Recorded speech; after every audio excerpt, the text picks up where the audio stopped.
Welcome to this Final Cut Pro 10 training. My name is Larry Jordan. In this session, I want to talk about creating a new event and project.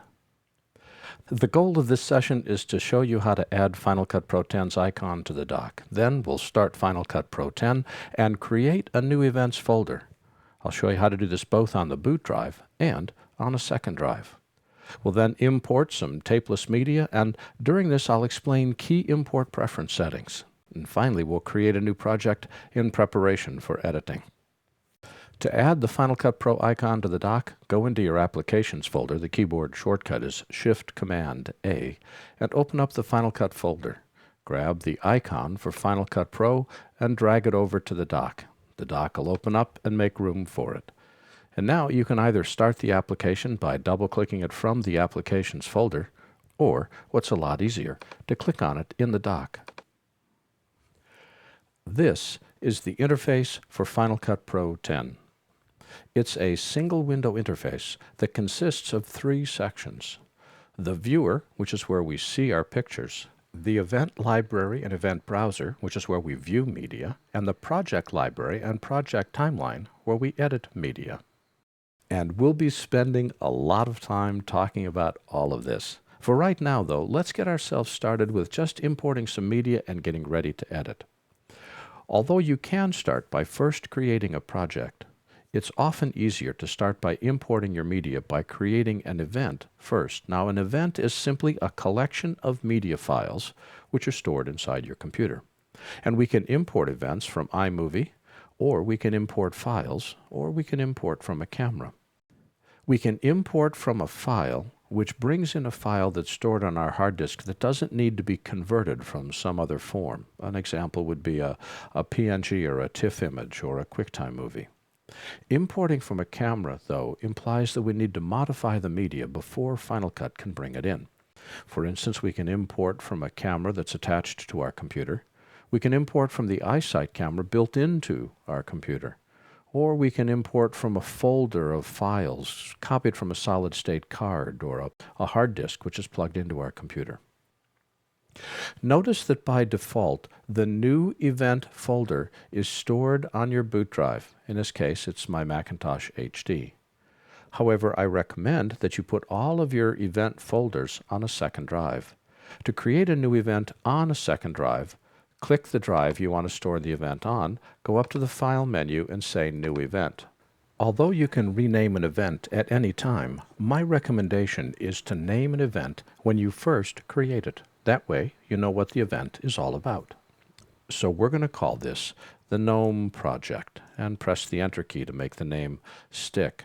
Once I've created this event, there are two choices that we have. We can import files or import from camera. Importing a file, this one right here, means that I'm going to bring in a file which can already be read by Final Cut. This would be a QuickTime movie, a TIFF image, a PNG image, something that is already in media format on your hard drive. Import from camera, however, could be a variety of different things. It could be a camera which is attached to your computer, like a FireWire device. It could be the iSight camera, which is built into your computer, or it could be a folder containing files that were shot to either a hard disk or a solid-state disk, which you've now copied to your hard disk. My recommendation is always copy your media files from your card to your hard disk before you ingest. In which case, when we are copying media files from a folder, we click on the Import from Camera option. When I click on this, oh my goodness, hello!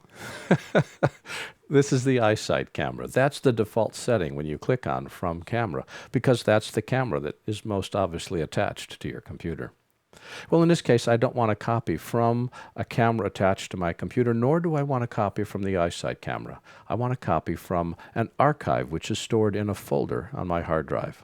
To do that, I'm going to open an archive, and it says, where's the archive stored? It's stored on my second drive. I've created a folder called Media Samples, and here's a folder of AVC HD media which was shot for me by Joe Centeno.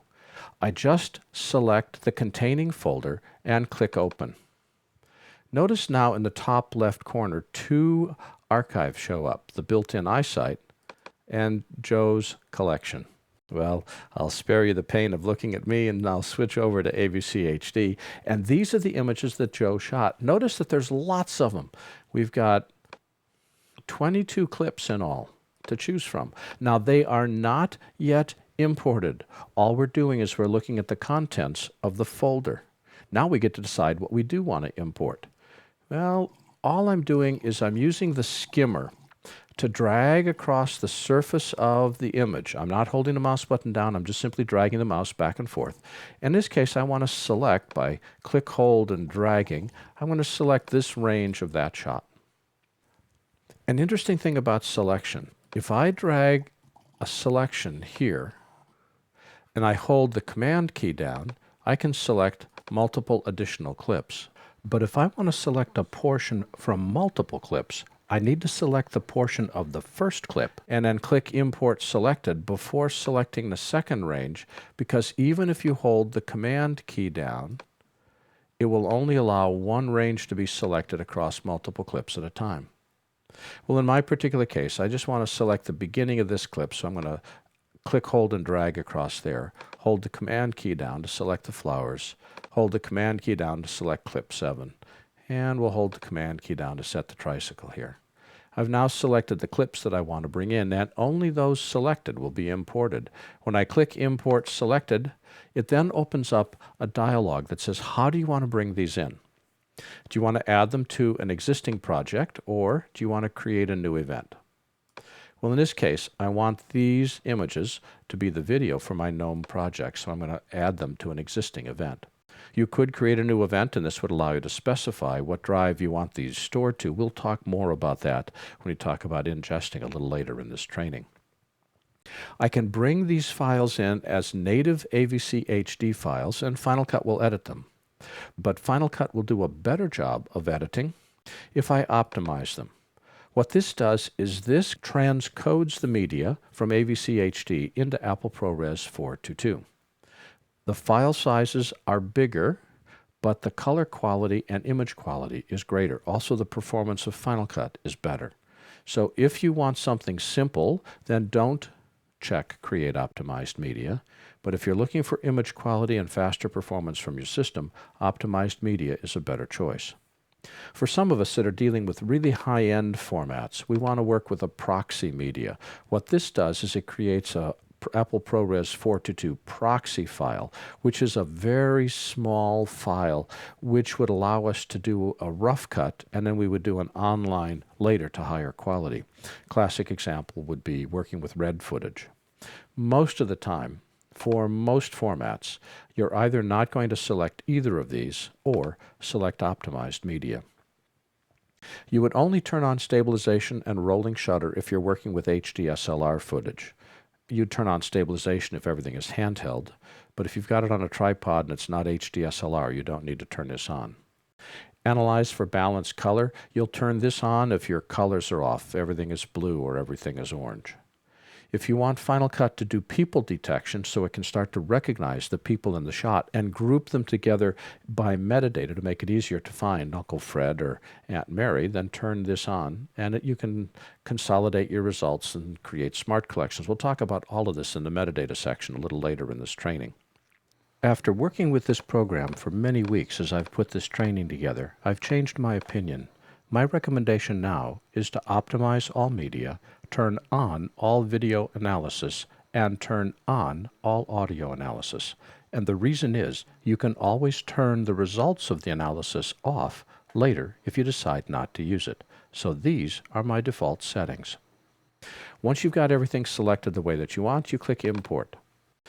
Final Cut now pulls the media from the folder upon which it is stored on your hard disk and creates new media, copies it from where it was into the events folder, which is stored on the second drive.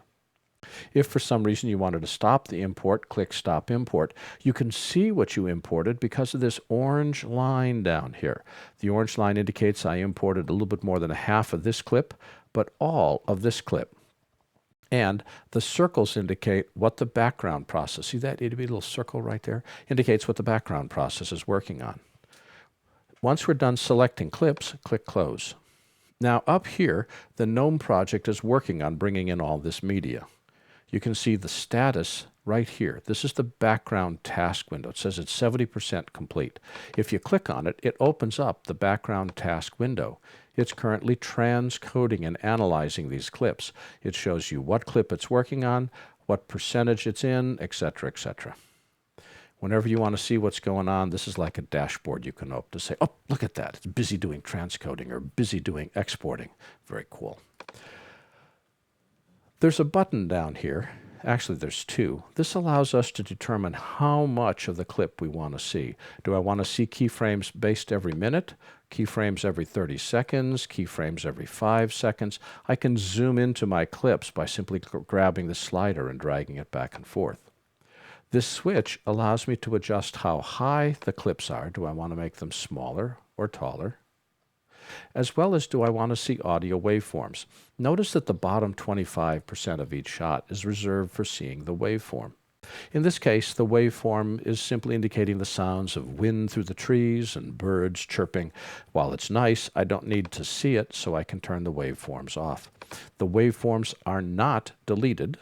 They're just not displayed. To close this window, click the switch again. And you can adjust this at any time by clicking the switch to open that window. What we've just done is we've created a new event, we've named the new event, and we've selected the media that we want to bring into that new event. And because we selected the second drive, we've stored that media on a second drive. Now we want to create a project itself. So the event is media. The project is how it gets edited. You can store projects on your boot drive or the second drive. My recommendation is to store it on the second drive. So I select the drive simply by clicking on it. Select the drive that I want to store my project information to. Now the project file consists of how I want it edited, the render files, the waveform files, the thumbnail files, all the stuff that Final Cut needs to be able to edit the project. And because it has render files, which is media, my recommendation is to store it to your second drive. To create a new project, go down to the bottom and click this plus key. The plus key allows you to give it a name. So we're going to call it the GNOME Project. Projects must link to one event. They don't have to have the same name. GNOMEs, let's prove that. Among Us. Gnomes Among Us. I have to link it to one event. However, it can use media from any event. This will define what video format you're using. When you edit the first clip into your project, it's going to automatically set the video settings based upon the clip you edit in. And I leave that generally set the way it is. But I don't like the audio default. Notice that it defaults to creating a surround mix 48K ProRes 4:2 render files. It's the surround that bothers me. Surround is 6 channels of audio, 4 of which I can't play on the web. I recommend setting it to custom and changing the audio channels to stereo. The sample rate to 48 kilohertz is exactly right. And a render format of ProRes is a really good compromise between high quality and small file size. We have 4 different choices for render formats, but Apple ProRes 4:2 is probably the best. By the way, if you're working with high-quality standard def, uncompressed 10-bit 4:2 is probably a better choice. But for high def, Apple ProRes 4:2 is an excellent choice. I just wish that we could set this default to be surround. We can't, so we have to change it when we create the new project. Once you've got these settings set, click OK. And there is our project, Gnomes Among Us. You have to say it with a dramatic echo in your voice. If you ever want to see the project list, click this icon down here. There's a list of all the projects we have on our system. If you want to go back to the timeline, click that icon and we're back to the timeline again. So what we've done is we've started Final Cut Pro 10 for the first time. We've created an event and added media to it. Remember, events store media. And we've created a new project. In summary, media is stored in the events folder. Media can be imported from a camera attached to your computer, from an iSight camera, from a folder on a hard disk, or from a file on your hard disk. Optimizing creates a ProRes version of your media. The file sizes are a little bigger, but the performance of Final Cut and the quality of your images is improved. And best of all, everything is saved automatically. You don't have to save your project. It's done for you every time you make a change. My name is Larry Jordan, and thanks for watching this Final Cut Pro 10 training.